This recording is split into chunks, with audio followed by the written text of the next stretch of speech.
우리는 살아가다가 때론 인생의 힘든 순간이 올 때마다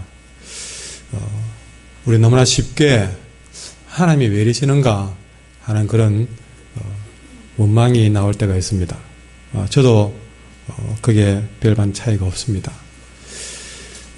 그러나 분명한 사실은 하나님은 언제나 어느 한순간도 신실하지 않은 적이 없다는 사실입니다. 더 중요한 것은 우리 하나님은 실수하지 않으시는 하나님인 줄 믿습니다. 그렇게 실수하지 않는 하나님께서 우리의 삶을 인도해 가시는 줄 믿습니다. 우리가 어제도 주님의 인도를 받았고 오늘도 주님의 인도하심으로 살아가고 또 내일도 실수하지 않으실 그 하나님께서 여러분의 삶을 인도해 가실 줄 믿습니다. 그래서 오늘 말씀의 제목을 한번 같이 읽도록 하겠습니다. 시작. 날마다 숨 쉬는 순간마다 주님 약속 새겨봅니다. 아멘. 한 번 더 합시다. 시작. 날마다 숨 쉬는 순간마다 주님 약속 새겨봅니다. 아멘. 여러분, 우리 하나님은 우리가 생각할 때에 주일날 예배 드릴 때에 하나님이 계셨지. 우리가 주일날 예배 드릴 때 우리가 꼭 하나님을 많이 느끼다 보니까 꼭 하나님은 교회당 안에만 계신 것 같고 주일에만 일하시는 것 같고 우리의 생각은 그렇습니다. 그러나 우리 하나님은 우리가 숨 쉬는 순간순간, 여러분 우리의 호흡은 어떻습니까? 여러분은 호흡을 주일만 하십니까? 그렇습니까? 주일날 교회 올 때만 숨을 한번 내쉬십니까? 그렇지 않습니다. 우리는 날마다 숨 쉽니다. 여러분 하루는 숨 한번 쉬고 지낸 적 있습니까? 있으면 한번 손을 한번 번쩍 들어보십시오. 제가 큰 상을 드리겠습니다. 아니요, 제가 한 10억쯤 준비해 드릴 테니까 하루 동안 숨 안 쉬고 한번 살아봤다 했으면 손 한번 들어보십시오. 10억이 작습니까? 그럼 100억 정도로 해서 여러분에게 바로 현찰 박치고 드릴 테니까 자, 하루 동안 내가 숨 안 쉬고 한번 살아봤다 했으면 손 한번 들어주십시오. 줄라게도 안 되네. 예. 여러분, 중요한 얘기를 저는 하고 있습니다. 우리 하나님은 우리를 날마다 숨 쉬는 순간순간마다 우리의 걸음을 한 걸음씩 인도하고 있다는 사실입니다. 오늘 본문의 그 말씀을 우리는 발견할 수가 있습니다. 우리 13절 말씀 보시면요. 그들이 떠난 후에 주의 사자가 요셉에게 현몽하여 이르되 헤롯이 아기를 찾아 죽이려 하니 일어나 아기와 그의 어머니를 데리고 애굽으로 피하여 내가 너에게 이르기까지 거기 있으라. 오늘 하나님은 지금 요셉에게 나타나서 그의 가족을 데리고 애굽으로 피하라고 그럽니다. 그러니까 하나님이 요셉의 가정에 그들이 어디로 가야 될지 또 어디에 머물러야 될지 그것까지 일러주고 인도하겠다는 사실이죠. 그런데 여러분 오늘 상황은 어떻습니까? 헤롯이 유대인의 왕으로 나신 아기 예수님을 죽이기 위해서 쫓아오는 긴박한 상황입니다.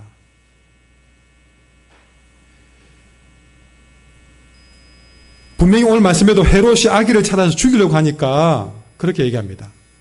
그러니까 헤롯이 지금 아기 예수님을 찾아서 죽이기 위해서 쫓아오는 이 긴박한 상황, 조금이라도 지체하면 예수님이 죽게 된 상황입니다. 자, 인생에 이런 순간이 옵니다.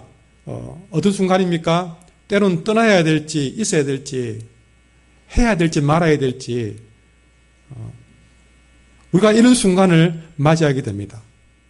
그러나 실수하지 아니하시는 우리 하나님은 우리가 숨쉬는 순간순간마다 우리가 떠나야 될지 있어야 될지 해야 될지 말아야 될지 그 모든 사실들을 우리에게 알게 해주시고 깨닫게 해주시고 그렇게 해서 우리의 모든 행동 하나하나 우리의 숨쉬는 하나하나 우리가 바라보는 것 하나, 생각 하나, 만나는 사람 하나, 보게 하시는 것 하나하나, 심지어 느끼게 하는 것도 마찬가지입니다.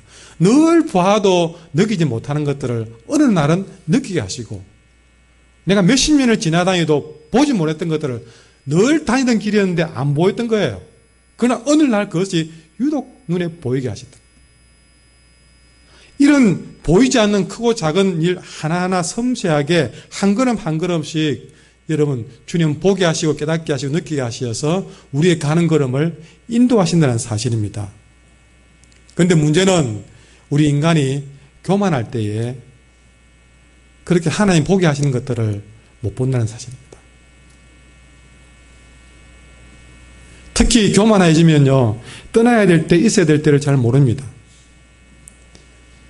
왜 그러냐? 자기가 교만하기 때문에 자기가 그것을 정하려고 하기 때문에 그렇습니다. 항상 뭘 할 때 여러분 보십시오. 내가 교만한 순간에는요, 기도 안 하고 내가 정합니다. 내 편한 대로 정합니다. 내 원하는 대로 정합니다. 그래 놓고 다 필요에 의해서 자기가 원해서 자기가 정해놓고 그리고 잘못되었다는 것을 깨달았을 때에는 꼭 그때 가서는 다른 사람 탓합니다. 하나님을 원망합니다. 왜 그때 나를 잡아주지 않았느냐? 왜 그때 하나님이 도와주지 않았느냐? 그렇게 하나님을 원망합니다. 그러나 하나님은 겸손한 사람에게 그 때를 알려주십니다. 여러분, 우리가 주님이 보여주신 것들을 보려면요, 겸손하셔야 됩니다. 오늘 자세히 보면 요셉이 13절에 보시면요, 그들이는 누굽니까? 앞에 말씀을 보면 동방박사를 말합니다. 아기 예수님께 경배하기 위해서 달려왔던 동방박사들이 떠난 다음에 천사의 지시를 받는 모습을 보게 됩니다. 여러분, 이것도 우리에게 아주 중요한 메시지를 주고 있는데요. 여기 지금 동방박사가 아기 예수를 경배하러 온 것은 너무나도 중요한 일이고 잘한 일이지만, 그러나 그들이 떠난 다음에 주의 사자가 요셉에게 왔다는 것은 우리에게 뭘 말합니까?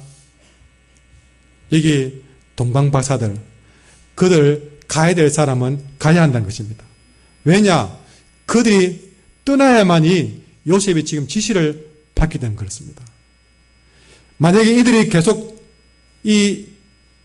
예수님과 함께 머물러 있었다면 요셉과 마리아는 그 동방박사에게 신경 쓰느라고 꿈꿀 시간, 하나님의 말씀을 들을 시간이 없게 되는 것이죠. 그러나 그들이 떠났을 때에 주의 사자가 요셉에게 현몽했다는 사실입니다. 여러분, 때론 여러분, 하나님께서는 머물러 있어 안 될 것들은 때는 떠나게 하십니다. 그를 통해서 더욱 하나님께 집중하게 만듦으로써 하나님의 말씀을 듣게 하시는 하나님이십니다. 여러분, 오늘 요셉은 이렇게 하나님의 인도하심, 주님의 지시를 들었을 때에 즉시 순종하는 모습을 보여주고 있습니다. 2장 14절 말씀을 같이 한번 읽어보도록 하겠습니다. 시작.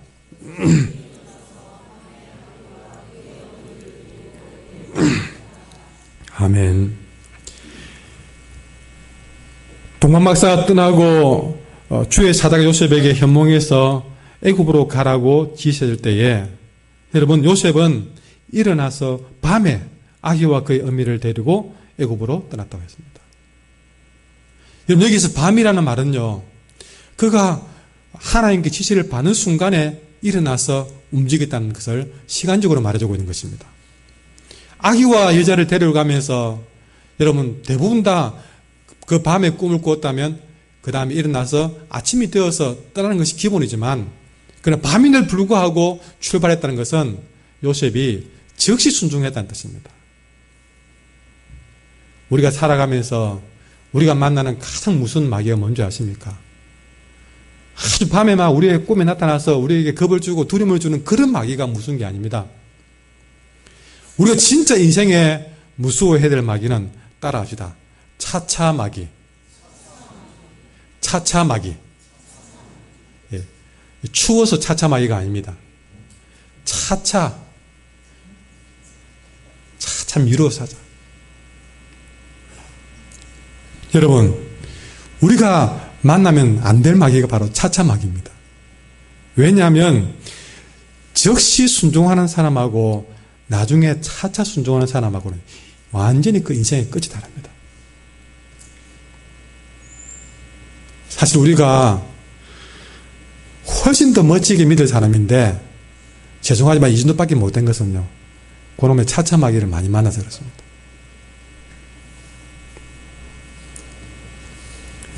기도해야 되겠다 마음먹었는데 분명히 기도해라고 하나님 말씀 주셨고 기도해야 되겠다 마음먹는 순간에 차차마귀가 와서 야 나중에 교회 가서 기도해라 해.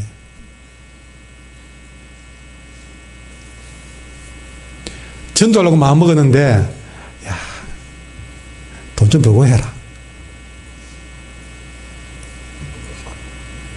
니 그래 가지고 딴 사람 예수 믿겠나? 돈 좀 벌어놓고 해라. 성공하고 해라. 여러분, 우리 날마다 숨쉬는 순간순간마다 하나님 앞에서 네 하셔야 됩니다. 네 알겠습니다 하지 않고 주님 잠깐만요 생각 한번 더 해보고요. 여러분 그 중에는 뭐가 있습니까? 기도 한번 해보고요. 기도하는 것은 중요한데 여러분 기도라는 거룩한 옷을 입혀가지고 생각 한번 더 해보고 그거 아닙니까?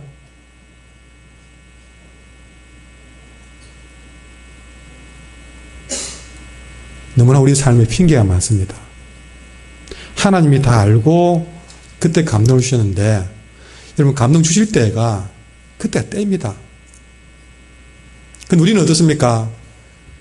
그때가 때인데도 불구하고 자꾸 차차마귀에 쏘아가지고 생각해보고 행동합니다. 해보고 행동합니다. 기다려봐라고 합니다.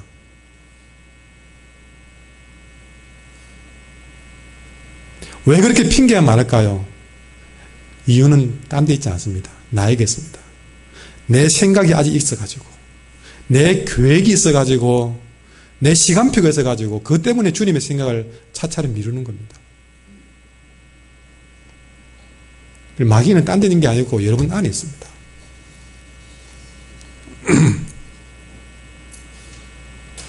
요셉은 주의 사자가 지시한 바로 그 밤에 일어나서 떠났습니다.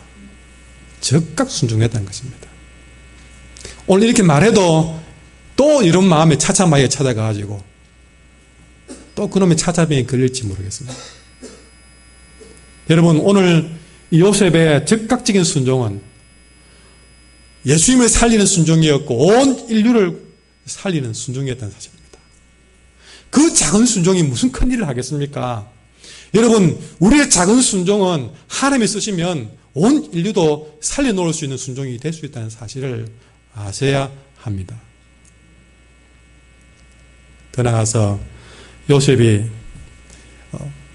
이제 애굽으로 떠나는데 우리가 눈여겨보셔야 될 단어는요. 여러분 자세히 보시면 14절에 요셉이 일어나서 밤에 아기와 그의 어머니를 데리고 그랬습니다. 자, 21절에도 요셉이 일어나서 아기와 그의 어머니를 데리고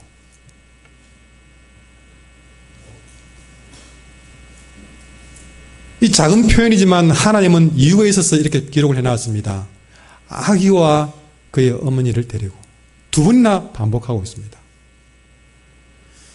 요셉은 하나님의 인도를 받으면서도 항상 아기를 앞세우는 삶을 살았습니다. 다시 말해서 주님을 앞세우는 삶을 살았던 것이죠.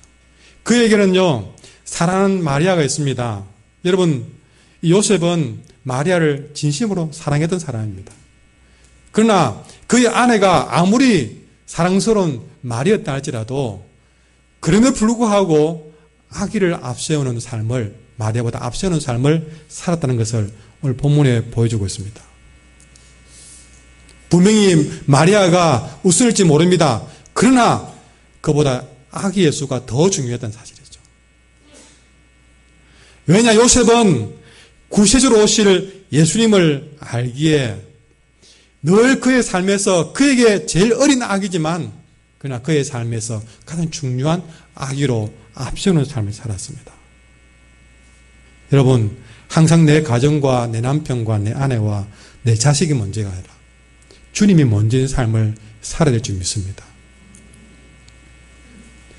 동방 박사가 기쁘게 경배하기 위해서 달려온 것도 다른 게 아니었습니다. 아기 예수님 때문이었습니다.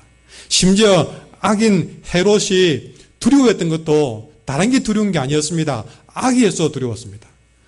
모든 일이 경배를 하던 두려워했던 세상도 아기 예수가 가장 중심에 있었습니다. 그러니 우리가 인정을 하든 안 하든 우리 인생에서 항상 앞세우고 가장 중요한 일은 아기 예수, 우리 주님이 내 인생에 앞서고 중심이 되어야 될 줄 믿습니다.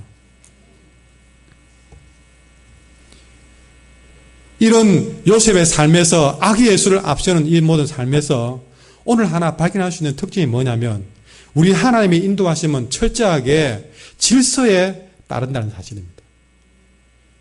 그 하나 글자 하나 쓰는 것도 그냥 마리아와 아기 쓴다고 해서 우리는 아무도 말할 사람은 없지만 이 부분도 하나 틀리지 않고 아기를 먼저 앞세우고 마리아를 뒤에 내세우는 것도 심지어 여러분 오늘 요셉이 인도받는 방식을 봐도 그렇습니다. 여러분 오늘 꿈에 말씀해 보시면요 천사가 꿈에 나타나는데 누구의 꿈에 나타났습니까? 못 봐서 여러분 저를 매일 쳐보고 있습니까? 성경 한번 보십시오. 오늘 봐도 됩니다. 성경에 보셔가지고 천사가 누가 나타나는지 한번 보십시오. 요셉에게. 여러분 두 분 다 그렇습니다. 13절에도 그렇고요. 19절에도 그렇습니까? 주의 사자가 누구에게? 요셉에게 행동했던 것이죠. 여러분 이거는 우리에게 중요한 사실입니다. 사실 요셉과 마리아를 보면요 영성으로 봤을 때는 솔직히 마리아가 영성으로 더 깨어있고 더 살아있습니다. 마리아의 몸에 아기 예수님을 잉태케 만들었습니다. 마리아를 통해서 구세주가 납니다. 그럼에도 불구하고 지금 중요한 순간에 하나님은 마리아가 아니라 요셉에게 나타나서 그가 어디로 가야 될지를 무엇을 해야 될지를 말씀해 준다는 사실이죠. 그리고 실제로 이 가정을 이끄는 사람도 보면요 14절에 보시면 성경에 뭐라고 되어 있습니까? 요셉이 일어나서 됐습니다. 21절에도 요셉이 일어나서 그리고 오늘 본문에는 온통 꿈에 나타난 것도 일어나 움직이는 것도 요셉을 중심으로서 움직이는 것이죠. 아까 말했잖아요. 그냥 가정을 이끌어 나갈 때도 아기를 먼저 앞세운 것처럼 또 꿈에 나타나서 말씀을 줄 때도 마리아와 요셉이 있지만 요셉에게 말씀한 것처럼 이 가정을 이끌어가는 것도 마리아도 있지만 요셉이 일어나서 움직인 것처럼 하나님은 인도하시고 역사하실 때에 이렇게 철저하게 질서를 따른다는 사실입니다. 남녀가 평등합니다. 그러나 아무리 평등하지만 그래도 남자와 여자는 하나님이 세워주신 질서가 있고 역할이 있습니다. 하나님이 이 가정을 이끌어가는 부분에 있어서는 마리아에게 아기 예수를 낳았지만 그는 역할의 문제였습니다. 그러나 이끌어가는 문제에서는 요셉과 얘기했습니다. 우리가 이 땅에 살아가면서 질서를 지켜가야 될 이유가 바로 여기 있습니다. 내가 잘나서, 내가 똑똑해서, 강해서 이끌어가는 것이 아니라 여러분 우리는 하나님의 세운 질서 속에서 사셔야 됩니다. 왜냐? 그 질서 속에 하나님의 인도하심이 있기 때문에 그렇습니다. 하나님은 그 질서 속에서 역사하십니다.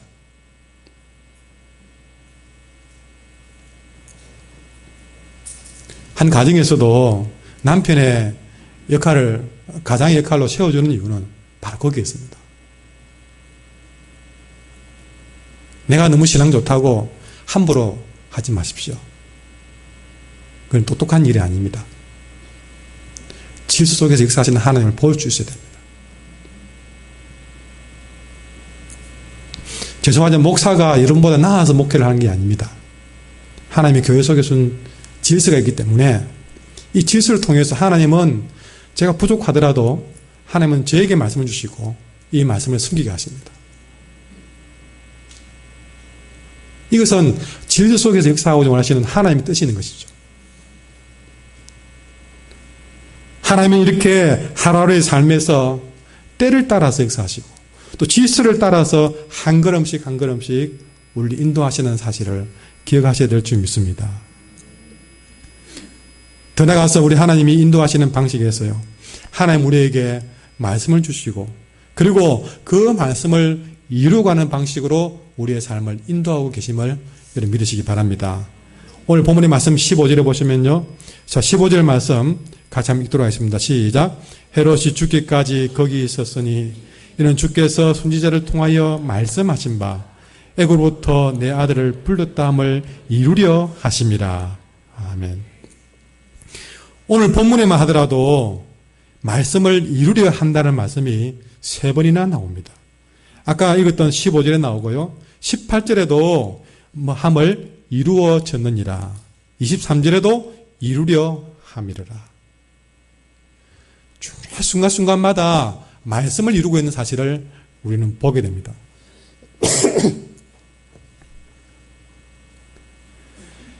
오늘 본문의 말씀에도, 여러분 15절 읽었던 말씀에도 내 아들을 불렀다 함을 이루려 하십니다. 이 말은요, 호세아 11장 1절 말씀에서 가져온 말씀이죠. 그러니까 호세아 11장에 했던 말씀을 이루려고 하신다는 사실이죠. 무엇을요? 하나님이 지금 이 요셉과 그 가정을 애굽에 보낸 이유가 그 애굽에 있는 예수님을 애굽으로부터 불러내기 위한 호세아에서의 말씀을 이루기 위해서 갔다는 것입니다. 여러분, 어떤 상황에 있든지 하나님의 말씀대로 이루어지는 삶이 최고의 축복인 줄 믿습니다. 살아가다 보면 하나님은 왜 하필 나를 이렇게 인도하실까 싶을 때가 있습니다. 자, 오늘 보시면요, 하나님이 예수님의 가정을 애굽으로 인도합니다. 왜 그 상황에서 하고 많은 나라와 도시 가운데에서 애굽으로 보내는 것입니다. 분명히 하나님께서 애굽으로 보낼 때에는 이유가 있는 것이죠. 근데 우리가 먼저 볼 때는요, 애굽으로 가는 이유가 여러 가지입니다. 여러분, 그 당시 애굽은요, 비록 예전의 명성은 갖지 못했더라도 그래도 애굽은 애굽이었습니다. 오래전부터 그야말로 애굽만한 도시가 없었습니다. 최고의 도시였습니다. 지금 예수님 시대야 로마가 지배를 하고 있지만 로마가 지배하기 그 이전의 세월은 애굽이 수천 년간 세상에 그런 군왕 노릇을 했던 그런 나라였습니다. 여러분 그러잖아요. 사람이 나면 서울로, 말이 나면 제주도로 그러잖아요. 그러니 여러분 후진 시골이나 이름 없는 도시가 아니라 사람들은 예전에도 유명한 도시, 사람들이 많이 모여있는 도시, 번창하는 도시에 가기를 원했잖아요. 그래서 애굽으로 가는 사람들은 많았습니다. 많은 사람들이 성공을 꿈꾸면서 지금도 서울로, 그 비좁은 서울로, 저는 전세 대란 이런 걸 보면서 그 서울의 전세값이나 이런 것들이 막 어마어마하게 비싼 걸 보면서 꼭 드는 생각이, 그 전세 비용 가지고 지방에 살면 집 한 채 사고도 남겠네, 그런 생각을 여러 번 해보거든요. 그러나 그럼에도 서울에 가는 사람들은요, 서울로 달려갑니다. 막 거기 가서 쪽방에 살든 상관없이 고시촌이든 어디든 달려가지고 서울에만 가서 거기서 배우고 거기서 어떻게 해보려고 사람들은 몰려갑니다. 그러니 서울은 집값이 치솟을 수밖에요. 특히 서울에서 강남 지역은 더 집값이 어마어마하게, 이렇게 사람들은 성공을 꿈꾸면서 서울로, 대도시로, 강남으로 몰려갑니다. 그렇게 번창하는 애굽으로 사람들이 몰려가죠. 여러분, 이렇게 사람들은 이렇게 번창하는 도시로 몰려갑니다. 혹시 여러분들은 예수를 믿고 있으면서도 그렇게 번창이 부러워서 그렇게 잘 되는 곳으로 여러분 몰려가고 있지는 않습니까? 모두가 학군의 애굽으로 달려갑니다. 또 문화 환경이 좋은 문화의 애굽으로 달려갑니다. 또 집값이 좋은 그런 아파트의 애굽으로 그것을 부러워하고 달려갑니다. 그러나 여러분, 그 애굽이 그렇게 번창한 도시였지만 또 한편의 면에서는요, 이 세상에서 가장 우상이 번창한 도시이기도 합니다. 학자들은 세상 90%의 우상이 애굽에서 나왔다고 합니다. 그 애굽이라는 곳이 번창한 곳이지만 뒤집어 보면 우상으로 가득한 곳이라는 것이죠. 그래서 그 번창에 꼬여서 들어갔지만 결국에는 그 번창 속에 숨어있는 우상에 사로잡혀서 결국 인생이 그 돈이라는 출세의 먹잇감에 꼬여 들어가 놓고 나중에는 그들이 가진 진짜의 본성인 우상에 사로잡혀서 거기에 노예가 되어서, 여러분, 이스라엘 백성이 400년 동안 애굽의 노예로 살았습니다. 그렇게 애굽의 노예로 그들이 완전히 비참한 생활을 벗어나지를 못했던 것을 보게 됩니다. 여러분, 세상 애굽에 쏘아 넘어가지 마십시오. 눈에 보이는 번창만 있는 것이 아닙니다. 그 속에는 분명히 보이지 않는 악한 우상이 사자처럼 그 우리들에 숨어서 우리를 삼키려고 기다리고 있습니다. 우리가 그 번창한 도시에 들어가서 거기에 훅 빠져서 그 애굽의 문화에 빠져서 우리가 돈 벌어가는 일에, 성공하는 일에 빠져 있을 때에 어느 날부터 악한 우상은 우리의 마음을 사로잡고 내 마음이 있어야 될 예수님의 자리에 그가 들어와서 우리 신앙도 뭐도 없이 이제는 그의 노예가 되어가지고 우리 인생은 살 수밖에 없을 것입니다. 근데 여러분, 그런 애굽에 우리 주님은 왜 가셨을까요? 왜 하나님은 왜 그를 그리 보냈을까요? 여러분, 중요한 이유가 바로 오늘 본문의 답 가운데 있습니다. 다시 한번 본문 15절을 보시면요, 왜 주님을 거기에 보냈는가? 여러분, 선지자를 통해서 말씀하신 바 애굽으로부터 내 아들을 불렀다 함을 이루려 하십니다. 여기에 답이 있는데 무슨 말입니까? 우리 주님을 애굽으로 보낸 것은 여러분, 애굽에 들어가는 모습을 보이려고 한 것이 아니라 어떤 것을요? 애굽으로부터 내 아들을 불러내는 모습을 보이기 위해서 애굽으로 보냈다는 것입니다. 여러분, 우리 주님께서 이 땅에 오신 것은요, 그분이 이 땅에 온통 인간으로 살기 위해서 오신 것이 아닙니다. 우리 인간의 몸을 입으신 것은 온통 인간의 몸을 입고 살기 위해서 오신 것이 아니라 이 인간의 몸을 입고 사는 우리 인간들을 이 죄에서부터 불러내고 건져내기 위해서 인간의 땅에 오신 것입니다. 다시 말해서 우리 주님이 애굽으로 가신 것은 그 애굽으로부터 아들을 불러내는 하나님의 모습을 통해서 제2의 출애굽을 보여주신 것이라는 것입니다. 번창의 눈이 멀어서 애굽에 가서 거기서 우상의 종이 되어 노예로 살아가는 그들을 불러내었던 모세의 출애굽처럼 이제 영적인 제2의 출애굽을 위해서 애굽에서 나오는 그의 백성을 꿈꾸면서 그의 아들을 애굽에 보내신 것입니다. 오늘도 돈의 애굽에, 학벌의 애굽에, 외모의 애굽에, 성공의 애굽에 사로잡혀서 벗어나지 못하는 우리를 그 애굽에서 불러내기 위해서 예수님을 보내신 것입니다. 여러분, 우리 주님은 애굽 같은 우리의 심령에 찾아오셨습니다. 돈과 추세에 사로잡혀 있는 이 애굽 같은 내 심령에 찾아오셔서 우리를 그 수렁에서부터 건져내기를 원하시는 것입니다. 내 힘으로는 이런 세상 애굽에서 빠져나올 수가 없습니다. 아무리 내가 돈에 사로잡히고 또 성공에 사로잡히고 추세에 사로잡혀서 이게 아닌데 싶어도 우리는 거기서 벗어날 수가 없습니다. 이런 세상 애굽에서 나를 이끌어내고 불러낼 수 있는 분은 오직 하나님밖에 없습니다. 나를 그렇게 인도하고 불러내기 위해서 주님을 애굽 같은 나에게 보내신 것입니다. 우리가 그 주님을 붙들면 그 주님과 더불어서 이 애굽에서부터 우리는 불러냄을 당하고 벗어남을 당하는 이런 놀라운 구원의 역사가 일어날 줄 믿습니다. 이렇게 말씀으로 인도하시는 우리 하나님은 또한 하나님은 때로는 나의 생로병사를 통해서도 우리의 삶을 인도하고 계십니다. 오늘 본문에 보시면 16절 말씀 같이 읽도록 하겠습니다. 시작. 이에 헤롯이 박사들에게 속은 줄 알고 심히 노하여 사람을 보내어 베들레헴과 그 모든 지경 안에 있는 사내 아이를 박사들에게 자세히 알아본 그때를 기준하여 2살부터 그 아래로 다 죽이고 이렇게 주님의 인도하심 가운데에서 가슴 아픈 일이 벌어졌습니다. 헤롯이 박사들에게 아기 예수가 난 곳이 있으면 알려달라고 그랬는데, 근데 이 박사들이 자기에게 오지 않고 다른 길로 간 것을 뒤에 알았습니다. 이 헤롯은 말합니다. 내가 속았다.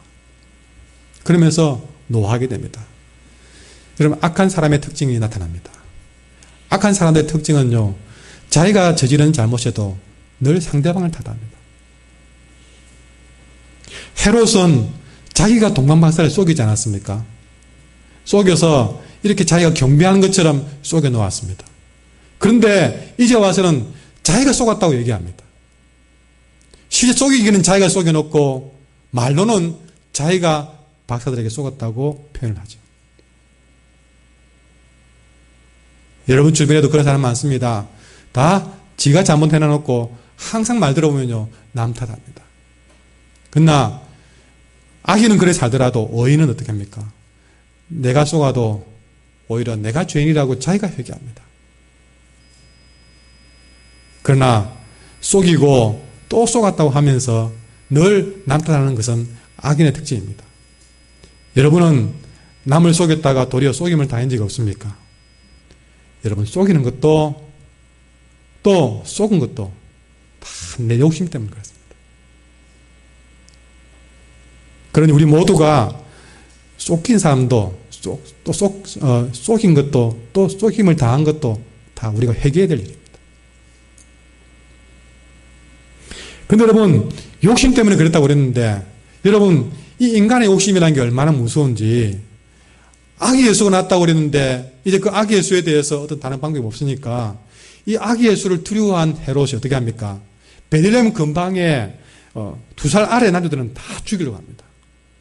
누군지는 모르니까 2살 아래 아기들 남자들은 다 죽여야만 자기 문제가 해결될 것처럼 생각합니다. 그런데 이 사건을 보면서 사람들은 생각합니다.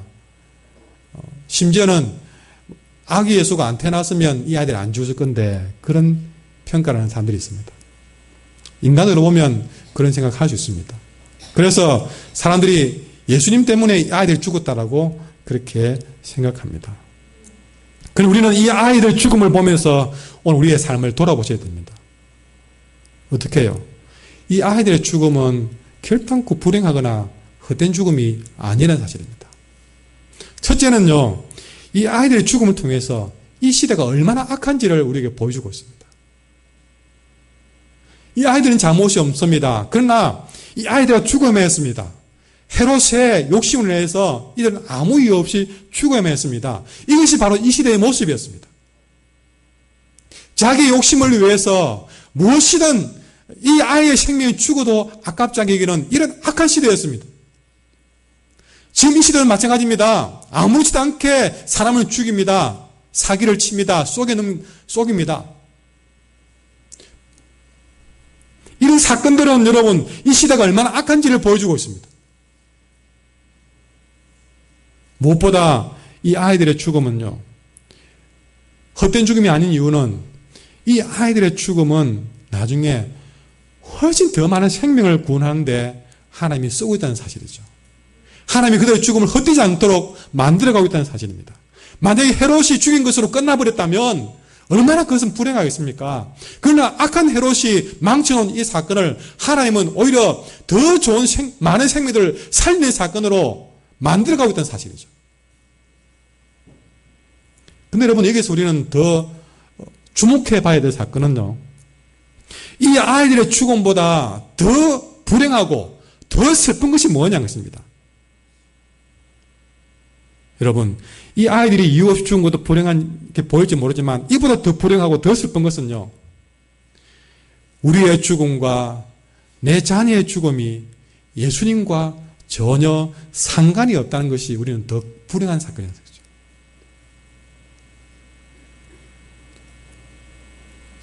세상에 살다가 장수하고 오래 살면 우린 다 그게 복인 줄 압니다. 예, 장수하고 오래 살면, 건강하게 살면 그건 복은 맞습니다. 그러나 그게 전부가 아닙니다. 다시 말해서 빨리 죽는다고 해서 그게 다 슬픈 일만은 아니라는 사실입니다. 누가 그랬답니다. 잘 먹고 열심히 치료해서 오래 살다가 천국에 갔는데 그가 하는 말이 왜 나를 잘 치료해가지고 천국에 늦게 오게 했느냐. 이 좋은 천국에 빨리 왔어야 되는데 그 능력 있는 의사를 만나가지고 내가 천국에 늦게 왔다. 그렇게 또 따지는 사람이 있다고 재미있게 표현하는 사람이 있더라고요. 그건 하나의 어떤 그런 은유인데요, 여러분. 여러분, 때로는 내가 살면서 내가 죽고, 때로는 내 자녀가 죽어도 예수님 때문에 쓰임 받으면서 사는 일이 얼마나 아름다운지를 아셔야 될 줄 믿습니다. 내가 아무리 오래 살고 잘 살아도 전혀 예수님과 상관없이 사는 삶과 내가 때로는 비록 내가 원하는 만큼 살지 못하고 그랬다 할지라도 예수님께 쓰임 받으면서 사는 인생은 비교할 수가 없다는 사실입니다. 눈에 보이는 생로병사 가지고 인생을 판단하지 말라는 것입니다. 더 중요한 것은 그 생로병사를 넘어서서 내가 그 생로병사가 주님 때문인지 아닌지를 우리는 확인하셔야 한다는 사실입니다. 주님과 전혀 상관없는 생은 주님과 더불어 사는 사보다 못하다는 사실입니다. 여러분, 인간의 생로병사는 하나님의 손에 달려있습니다. 그러니 하나님께 순종하면 나의 생로병사의 모든 사건은 다 아름다운 것이 될 줄 믿습니다. 사람들은 하나님과 상관없이 생로병사로 인생의 모든 걸 판단하지만 우리는 우리의 생로병사가 하나님께 관련된 것인지를 확인하셔야 될 줄 믿습니다. 그것이 생이라 할지라도 살아 할지라도 병이라 할지라도 또 그것이 늙어지고 젊어지고 다 모든 상관없이 그것이 하나님에 의해서 이루어지는 사건이라면 그 생로병사는 다 내게 복이 될 줄 믿습니다. 죄송하지만 저는 이 이야기를 여러분 앞에 할 수 있는 이유가 있습니다. 알다시피 저는 8년 전에 제 아들을 먼저 주님 품에 보냈습니다.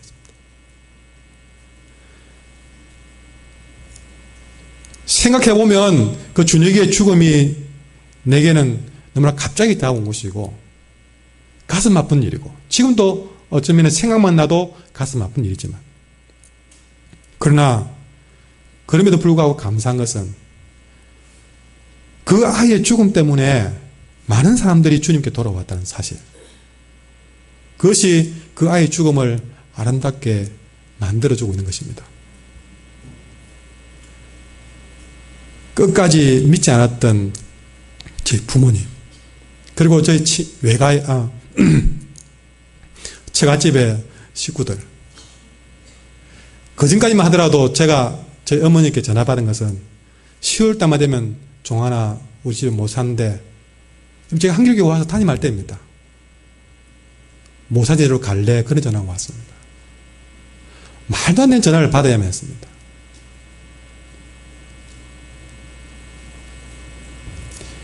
제가 기도해달라고 했을 때는 너는 네 길 가라, 나는 내 길 가겠다고 했던 분들입니다. 그러나 그 사건을 계기로 해서 저희 어머니가 나서가지고 집안의 제사를 다 피하고 교회 나가고 두 분 다 집사가 되었습니다. 저희 처갓집에도 거의 같은 시기에 제사가 사라지고 저희 장모님이 이제 세례교인이 되셔가지고요.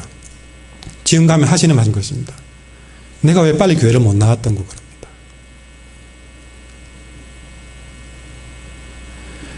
내 아들 준혁이의 죽음을 통해서 제가 평생 이룰 수 없었던 구원의 역사를 이 양가에 이루어주셨어요. 저희 부부가 결혼할 때 서로가 약속한 것이 어느 집에서 먼저 예수 믿게 되는가 서로 시합할까 그랬습니다. 그러나 그 사건을 계기로 한꺼번에 이루어졌습니다. 제가 평생 이룰 수 없었던 구원의 역사를 이루어졌으니 적어도 제게는 내 아들이 아름답게 죽었다고 저는 자신 있게 말할 수가 있습니다. 인생에서 가장 큰 일이 예수 믿고 구원받는 일인데 그 구원을 이루기 위한 일은요, 그걸 위해서 어떤 일을 겪는다 할지라도 구원을 이루기 위한 일이 과정이었다면 아름다운 일인 줄 믿습니다. 우리는 모든 것을 이렇게 내 입장에서 생로병사를 보는 것이 아니라 하나님 입장에서 생로병사를 보셔야 됩니다. 우리는 생로병사를 인간적 입장에서 보면 안 되고 구속사적으로 생로병사를 보셔야 됩니다. 구속사적으로 보면 생로병사가 억울하고 불행한 일이 아니라 하나님은 생로병사를 통해서 인도하겠다는 사실이 보이기 시작할 것입니다. 우리의 생로병사가 누군가 예수님을 믿게 하는 도구로 쓰여진다면 그보다 더 기쁠 수가 없는 것입니다. 그러므로 나의 생로병사를 우리는 하나님의 눈으로 바라볼 수 있어야 하는 사실이죠.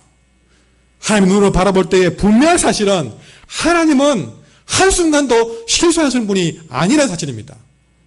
그러니 내 아들을 잃게 한 것도 하나님의 실수가 아니라는 사실이죠.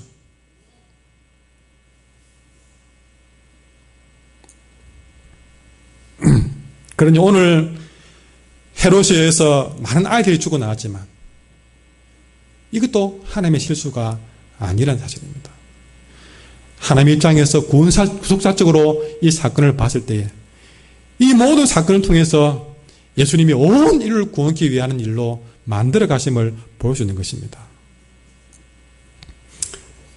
여러분, 하나님이 히틀러가 2차 대전을 일으켰을 때에 히틀러에 의해서 600만의 유대인들이 목숨을 잃었습니다. 그런데 우리는 볼 때에 그 600만의 히틀러에 의해서 희생당한 유대인들이 너무나 가슴 아픈 일은 분명합니다. 그러나 그보다 더 가슴 아프고 기가 찬 것은요, 히틀러에 의해서 600만 명이 그렇게 학살되는 이 사건을 겪으면서도 이 유대인들이 주님께 돌아오지 않는 사실입니다. 이거 우리는 더 두렵게 보셔야 되는 사실이죠. 600만을 잃은 것도 두려운 일이지만 그보다 더 두려운 일은 그런 일을 당해도 이 사람들이 정신을 못 차리는 사실이죠.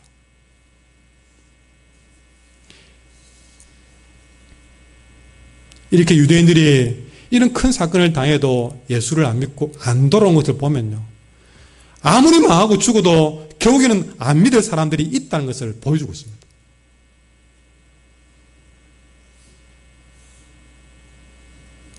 여러분, 그러잖아요. 저런 일을 겪어도 예수를 못 믿는다. 아무리 알게 해줘도 그렇게 인도에 가도 결국 예수를 안 믿는다는 것, 그게 무서운 일입니다. 여러분, 진짜 기적은 뭐냐면 우리도 마찬가지예요. 꼭 유대인들이 아니라도 우리가 하나님이 살아가는 과정에 여러 상황을 통해서 생로병사를 통해서 깨닫게 해주고 깨닫게 해줄 때에 그것이 우리가 예수님께로 인도되어져야 되는데, 그 생로병사를 통해서 사건을 통해서 예수님께로 이끌어져야 되는데, 아무리 그런 일을 당해봐도 여러분, 내가 아직도 예수님께 안 돌아온 것이 그 기적입니다.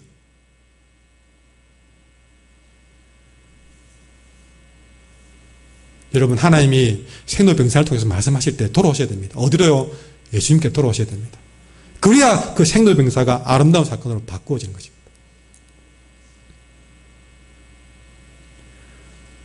그런 일을 겪어도 예수 안 믿는 것도 기적이고요. 여러분, 우리가 그런 일을 겪든 안 겪든 지금 내가 예수를 믿는 거, 이게 얼마나 큰 기적이겠습니까?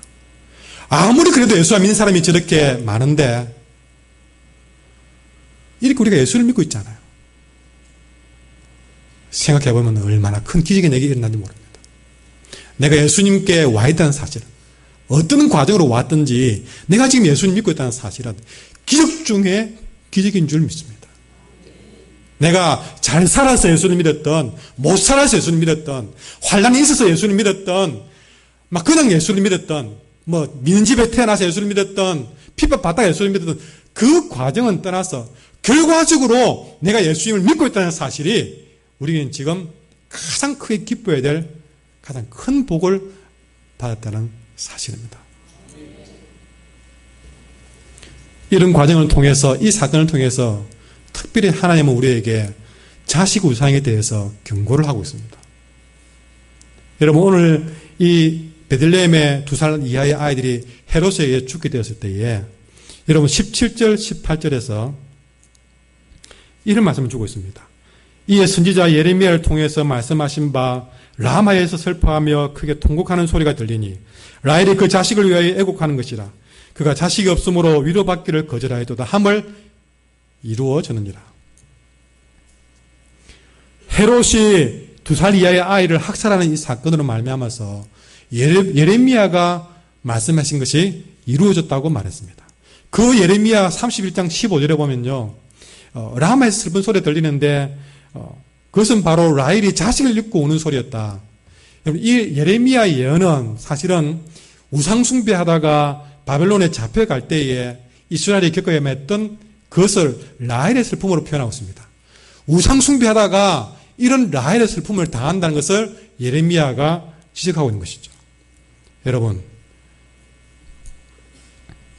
이렇게 이스라엘 백성들이 예레미야 시대에도 여러분 그들이 우상숭배하다가 바벨론의 포로로 잡혀가면서 아이들이 가장 큰 많은 희생을 당했습니다. 그리고 오늘 본문 로마 식민 지하에서 헤롯 시대에도 이렇게 아이들이 죽임을 당했습니다.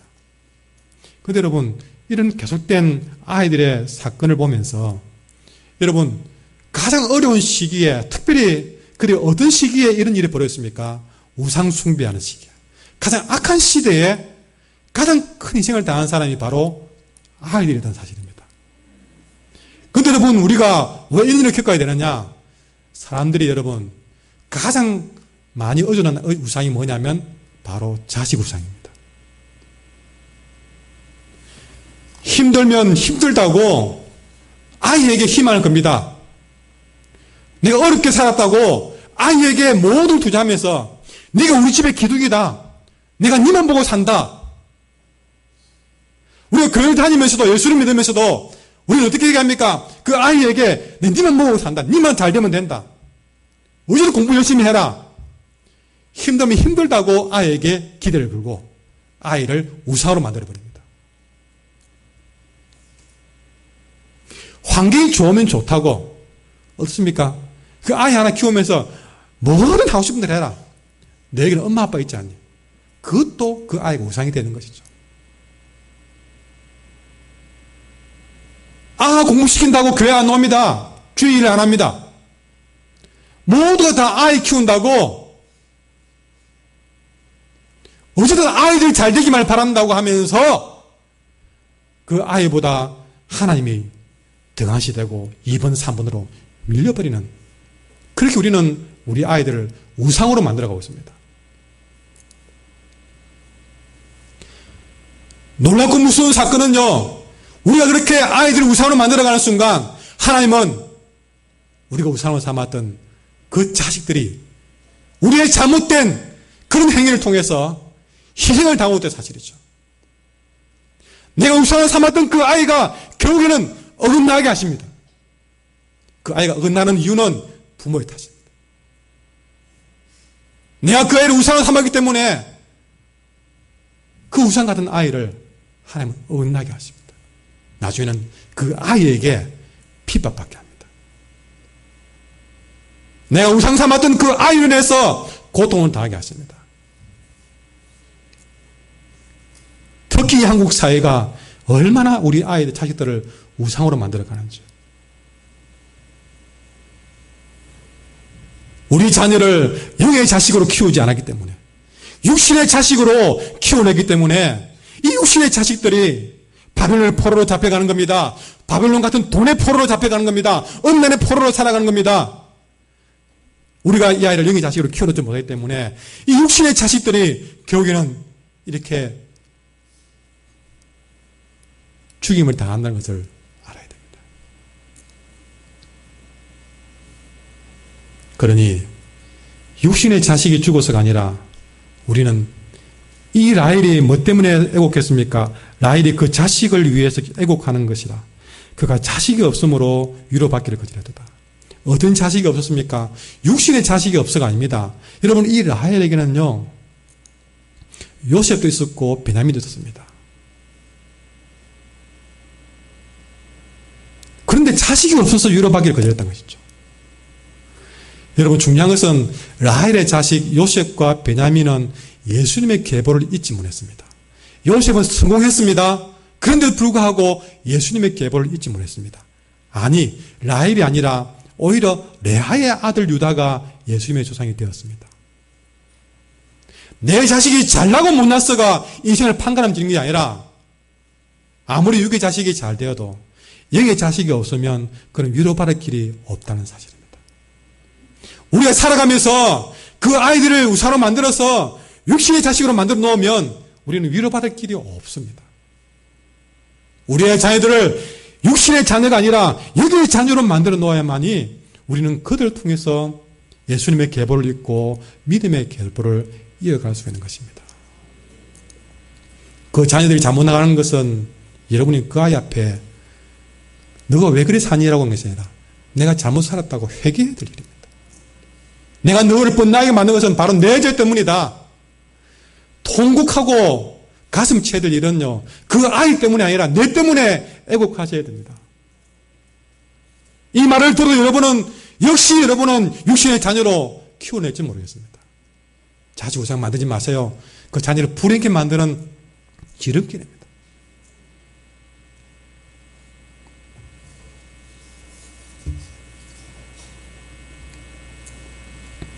이렇게 해서 요셉이 이제 또 하나님의 인도하심을 받아서 이스라엘 땅으로 돌아오게 되는데, 21절에 보면 요셉이 일어나서 아기와 그의 어미를 데리고 이스라엘 땅으로 돌아옵니다. 근데 여러분, 이제 일이 이제 고난이 다 끝났나 싶어서 돌아오는데 22절에 보니까 그러나 아켈라오는 헤롯의 아들입니다. 아켈라오가 그의 아버지 헤롯을 이어서 유대의 임금되었다는 말을 듣게 됩니다. 헤롯이 죽어서 이제는 고난이 끝나나 싶어서 돌아오는데 그의 아들 아킬레오가 여전히 그의 아버지를 이어서 왕이 되었다기에 이 요셉은 그 길로 가기를 무서워하게 됩니다. 여러분, 인생에 주님의 인도함을 받으면서 살아도 항상 이렇게 뭔가 되었나 싶은데 오르막이 있으니까 내리막이 있을 줄 알았는데, 여러분 가면 인생에 다 되었다 싶어도 가보면 그러나가 기다리고 있습니다. 헤롯이 죽으니까 그 아들이 임금이 되어 기다리고 있는 겁니다. 우리는 인생의 그런 순간을 만나게 됩니다. 시부모 병수발 들다가 이제 그분이 다 돌아가셔서 이제 뭔가 이제 마음껏 이제 주님을 섬길 수 있겠다 생각했는데 그때부터 남편이 바람을 피우기 시작합니다. 항상 이 문제 해결하고 나면 또 다른 문제가 또 찾아오는 것이죠. 남편의 문제가 또 해결된다 싶으니까 아이가 애를 먹이기 시작합니다. 여러분, 우리 인생은 이렇게 걸어나가 계속될 것입니다. 근데 여러분, 왜 하나님은 이렇게 우리에게 걸어나를 주냐? 그 고비를 다 넘겼으면 그냥 다 해결해주면 되는데 항상 주님은 인생 중간중간에 좀 정신 차릴만 하면 걸어나. 그럽니다. 왜 내게 이런 일이 자꾸 찾아옵니까? 얼마나 더 걸려고 그럽니까? 그때 주님이 하시는 말씀이 따라합시다. 나에게 아직도 훈련이 더 필요하다. 아이쿠라 싶습니까? 아직도 내게 훈련이 더 필요해서 그렇습니다. 자, 보십시오. 오늘 본문에 보시면 왜 훈련이 필요한지 알게 됩니다. 자, 다른 것도 없습니다. 요셉이 헤롯이 죽었다고 해서 돌아오라 했습니다. 돌아오는데 벌써 누가 겁을 먹었습니까? 그 아들이 왕이 된 것을 요셉이 겁을 먹고 무서워했던 것이죠. 그래서 그 길 가기를 무서워했다. 여러분, 문제가 해결되어도 여전히 세상을 무서워하는 마음이 요셉 가운데 있는 겁니다. 그 무서워하는 마음이 있다는 말은 아직도 여러분 훈련이 더 필요하다는 것이죠. 내가 아직도 유혹받고 무서워하는 마음이 있다는 것은요, 아직도 부족하다는 것입니다. 아직도 훈련이 필요하다는 것입니다. 날마다 말씀으로 인도함을 받아도 그렇게 살아도 여전히 두렵고 무섭고 애통한 일이 있다는 겁니다. 여러분, 우리 인생에 두려움이 얼마나 큰지 성경에 두려워하다는 단어가 성경에 개겠다는 거예요. 너무 끼워 맞추는 거지만 그건 뭘 말합니까? 365일 날마다 우리는 두려워한다는 것이죠. 오늘 은혜 받아도 또 두려워한다는 겁니다. 이렇게 두려운 문제는 우리 인생을 끊임없이 따라다닙니다. 여러분, 링컨이 사용했던 성경책에 그가 가장 많이 손때 묻었던 곳이 있는데 그게 시편 34편이라고 합니다. 거기 보면요, 34편 4절에 보면 내가 여호와께 구하매 내게 응답하시고 내 모든 두려움에서 나를 건졌다고 했습니다. 그런 위대한 그런 사람도 늘 그가 두려움이 있어서 그걸 또 보고 해서 그게 찌든때가 묻던 것이죠. 얼마나 그 링컨 같은 사람도, 믿음 좋은 사람도 두려움을 겪어야 했는지 그걸 또 보고 하면서 내 모든 두려움에서 나를 건졌다라고 위로받은 겁니다. 여러분, 우리 인생은 이렇게 두려운 일이 연속입니다. 다시 말해서 우리는 끊임없이 훈련받아야만이 살 수가 있는 사람입니다. 그 훈련을 하나님은 그러나라는 사건을 통해서 훈련하고 있습니다. 그런데 여러분, 한 고비를 넘기고 또 다른 사건이 왔을 때도 하나님 또 훈련하시네 하고 여러분 그 훈련을 여러분이 감당해내실 때에 여러분 그것을 통해서 우리는 더욱더 주님께 가까이 인도할 수 있습니다.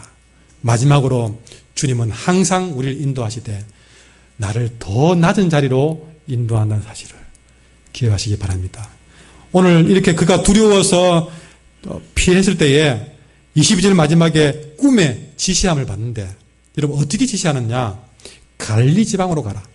그렇게 요셉이 헤롯이 두려워서 가드 두려워서 피해갈 때에 주님이 어디로 인도하느냐? 좀 좋은 곳에 인도하지 않고 갈릴리로 인도하라. 그 당시에 갈릴리는요 굉장히 못 사는 지역의 상징이었습니다. 그런데 그 갈릴리 중에서 나사렛이라는 동네에 가서 살게 됩니다. 갈릴리 중에서도 나사렛에 살게 되는 거죠. 오늘 예수님이 누구에게 소개될 때에 자 나사렛에 그분이 있다 그러니까 하는 말이 무슨 나사렛에서 무슨 선악이 나겠느냐. 그 정도로 나사렛이라는 곳은 비천한 곳이었습니다. 주님이 인도를 해도 이렇게 사람들이 인정해 주지 않는 나사렛으로 인도를 했습니다. 여러분, 우리 주님이 인도를 받아도 왜 이런 곳에 인도받았을까요? 여러분, 주님을 향해서 이런 표현을 합니다. 고운 것도 없고 흠모할 만한 것도 없다 그랬습니다. 얼마나 누추한지를 표현하고 있는 것이죠. 그러나 여러분, 우리 주님이 그렇게 낮고 천한 나사렛으로 정말 고운 것도 흠모할 만한 것도 어디도 없기 때문에 여러분 나같이 고운 것도 흠모할 것도 없는 우리가 구원받은 겁니다. 우리는 주님이 나사렛에서 인도된 것을 원망할 게 아니라 감사해야 됩니다. 정말 그분이 잘난 것도 없고 뻔한 것도 없고 고운 것도 없이 비천하게 사시기 때문에 이렇게 낮고 천한 우리의 참 구원자가 되어주는 것이죠. 여러분, 그런 면에서 여러분 집에서 여러분 혹시나 여러분의 남편이 오늘 혹시 반찬 좀 잘못해 짜다고 막 태박 부리지 않았습니까? 이 음식을 이렇게 음식을 몇 년 했는데 반찬을 이렇게 만들어. 혹시 옷을 입고 나오는데 막 꾸깃꾸깃 좀 안 따라 놓고 혹시나 여러분 남편이 나온 구워 받았습니까? 그럼 여러분 생각에 내가 이 간 좀 잘못해도 이렇게 욕들 인생인가? 지가 따르지 내가 잘못 따르다고 내가 욕들 일인가? 여러분 그런 집순이로 여러분이 인생이 아주 막 그렇게 천하게 취급받는다고 해서 억울하십니까? 나사렛 예수님 앞에서는 내가 아무리 집순이로 살아도 내가 빨래 잘하고 못하고 평가받는 그런 인생을 할지라도 여러분은 주님보다는 덜 비참하지 않습니까? 내 처지를 주님 앞에서 변명하거나 비관하지 마십시오. 중요한 것은 내 처지가 어떻든 내 환경이 어떻든 우리 하나님은 그런 환경에서도 하나님의 일을 이루고 가신다는 사실입니다. 하나님은 나로 인해서 결코 손해보는 분이 아닙니다. 내가 집순이를 살아도 하나님은 나로 인해서 손해보는 분이 아닙니다. 여러분이 똥을 퍼날라도 여러분이 그것 때문에 세상 사람들이 근처도 안 오더라도 여러분 결코 내가 그 일 때문에 내 인생이 손해볼 거 아닙니다. 직장 없어도 대학에 떨어져도 여러분, 그것 때문에 하나님이 손해볼 뿐 아닙니다. 가난해도 그것 때문에 손해볼 뿐 아닙니다. 병들어도, 심지어 죽어도 그것 때문에 하나님이 손해볼 뿐 아닙니다. 말씀하신 바를 하나님의 뜻을 반드시 이루시는 분입니다. 성전에서도 이루시지만 하나님은 낮고 천한 나사렛에서도 예수님을 나게 하시는 분이십니다. 하나님은 절대 실수하는 분이 아닙니다. 내가 가난한 것은 하나님의 실수가 아닙니다. 내가 병든 것은 하나님의 실수가 아닙니다. 여전히 그 가운데 하나님이 일하고 있으면 내 인생은 가난해도 병들어도 불쌍한 게 아닙니다. 불행한 게 아닙니다. 실패했어도 불행한 게 아닙니다. 그리 살다가 죽어도 불행한 게 아니고 실수가 아닙니다.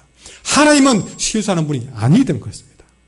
내가 무시받아도, 심지어 예수님 때문에 무시받아도, 여러분, 내가 어떤 처지에 처할지라도 여전히 나마다 숨쉬는 성구입니다.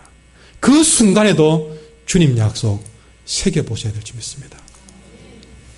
이제 우리의 말씀을 생각하면서 기도하도록 하겠습니다. 하나님 아버지, 때론 살아가면서 말할 수 없는 분노와 억울함을 가지고 이 자리에 왔습니다. 우리는 그때마다 하나님이 실수였다고,